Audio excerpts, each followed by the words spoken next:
कोटकडे लोकसभेत महायुतीला फटका बसल्यानंतर आता भाजपकडून आउटगोईंग सुरू झालंय। त्याची सुरुवात नांदेडमधून झाली आहे। नांदेडमध्ये अशोक चव्हाणांच्या इनकमिंगनं आनंदी झालेल्या भाजपला सूर्यकांता पाटलांच्या रूपानं मोठा धक्का बसलाय।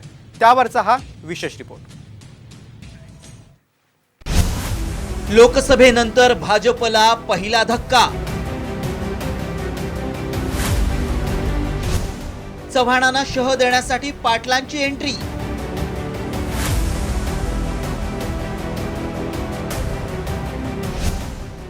नांदेडमध्ये शरद पवारांची तगडी फिल्डिंग।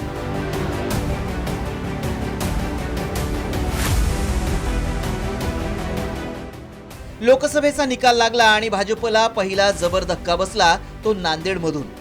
माजी केंद्रीय मंत्री सूर्यकांता पाटलांनी भाजपचं कमळ सोडत शरद पवारांच्या राष्ट्रवादीची तुतारी हाती घेतली आहे। त्यामुळे भाजपला मोठा धक्का बसलाय। तर सूर्यकांता पाटील या गांधी नेहरूंच्या विचारांवर चालत असल्याचं शरद पवारांनी पक्षप्रवेशानंतर म्हटलंय।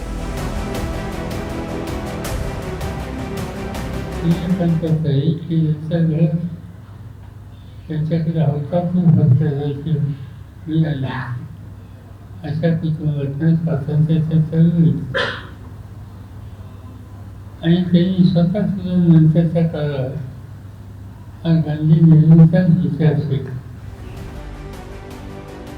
विधानसभा निवडणुकीपूर्वी शरद पवारांनी भाजप विरोधात डाव टाकत माजी केंद्रीय मंत्री आणि भाजप नेत्या सूर्यकांता पाटलांना गळाला लावलंय।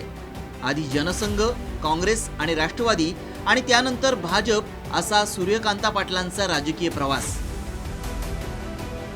मोदी लाटेत 2014 मध्ये सूर्यकांता पाटलांनी राष्ट्रवादीतून भाजपमध्ये प्रवेश केला। मात्र सातत्यानं दुर्लक्षित राहिल्यानं त्यांची खदखद वाढत गेली। त्यात अशोक चव्हाणांच्या भाजप प्रवेशानं सूर्यकांता पाटलांचं महत्त्व आणखीनच कमी झालं। हेच पवारांनी हेरलं आणि सूर्यकांता पाटलांची 10 वर्षांनंतर घर वापसी झाली।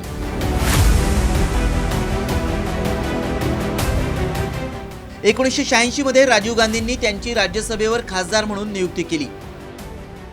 1991 मध्ये नांदेडमधून लोकसभा आणि 1996 मध्ये हिंगोली लोकसभेतून त्या खासदार झाल्या। 1999 मध्ये त्यांनी राष्ट्रवादीत प्रवेश केला। 2004 मध्ये सूर्यकांता पाटलांना शरद पवारांनी केंद्रीय राज्यमंत्री बनवलं।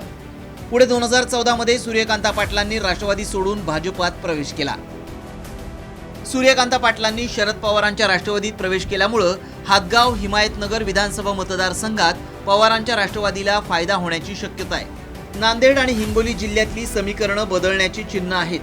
त्यामुळे यावर आता भाजप काय रणनीती आखणार याकडे सर्वांचं लक्ष आहे। रिपोर्ट साम टीव्ही न्यूज।